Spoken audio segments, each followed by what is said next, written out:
नमस्कार। बिहार के, खासकर बिहार के उन तमाम किसानों के लिए जो किसान सम्मान निधि का पैसा जिनको मिलता था, उनके लिए बहुत अच्छी खबर है।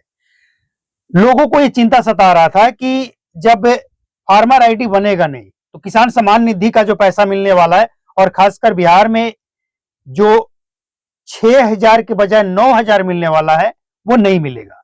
लेकिन स्पष्ट कर दिया गया है, सवाल पूछा गया, उसका जवाब दिया गया है। पहले फार्मर आईडी क्या कंपलसरी नहीं था महोदय।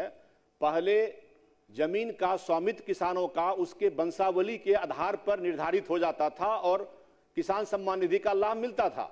अभी हाल में जो परिवर्तन हुआ है उसमें फार्मर आईडी बनाना है, और फार्मर आईडी तभी बनेगा जब किसान के अपने स्वयं के नाम पर जमाबंदी कायम रहेगा। और बिहार की जो स्थिति है महोदय, बहुत बड़ा जमीन और बहुत सारे किसान हम समझते हैं महोदय कि वो उनके दादा परदादा और पूर्वजों के नाम पर जमीन है। यह एक बहुत बड़ी प्रक्रिया है, और ठीक कहा माननीय मंत्री ने कि इसमें भूमि राजस्व भी विभाग लगा हुआ है। लेकिन जब तक ये प्रक्रिया पूरी ना हो जाए बिहार में कि सभी रैयतों के नाम पर उनका जमाबंदी कायम हो जाए, तब तक के लिए क्या सरकार ऐसी व्यवस्था जो पूर्व में थी वंशावली के आधार पर वो बना के रखना चाहती है? मैं ये जानना चाहता हूं।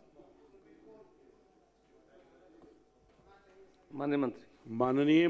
माननीय सदस्य ने जो चिंता जाहिर की है, वाजिब चिंता है। मैं आपको इतना ही आश्वस्त करना चाहता हूं कि जो आशंका आपके मन में है, उन सारी आशंकाओं को दूर करके सभी किसानों तक ये लाभ पहुंचे, उसके लिए हर संभव प्रयास करेगी। जितना जल्द हो सके इस पर कार्रवाई करेगी।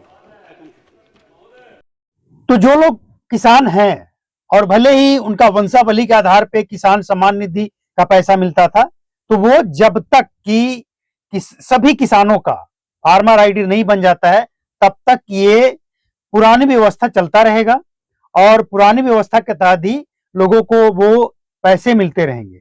ये बिहार के कृषि मंत्री स्पष्ट कर दिए हैं कि सरकार खुद चिंता कर रही है। हालांकि इसके लिए किसान जिनका अपने नाम पे जमीन है, वो फार्मर आईडी जल्द से बनवा लें, क्योंकि आपको बनवाना तो पड़ेगा ही पड़ेगा। लेकिन जब तक के किसानों के जो पूर्वजों के नाम पे जमीन है, वो किसान के नाम पे जमीन नहीं हो जाता है। इसके लिए राजस्व विभाग कार्य कर रहा है। आपने विजय सिन्हा को देखा होगा, हर जगह वो शिविर लगाकर इसके लिए काम कर रहे हैं।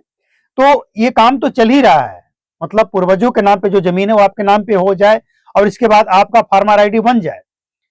ये प्रयास है, और जब तक ये पूरा नहीं हो जाएगा, किसान सम्मान निधि का किस्त मिलता रहेगा, ये इन्होंने कहा है। लेकिन अब देखना ये है कि ये फाइलों में है या सचमुच किसान सम्मान निधि का लाभ मिलता भी है।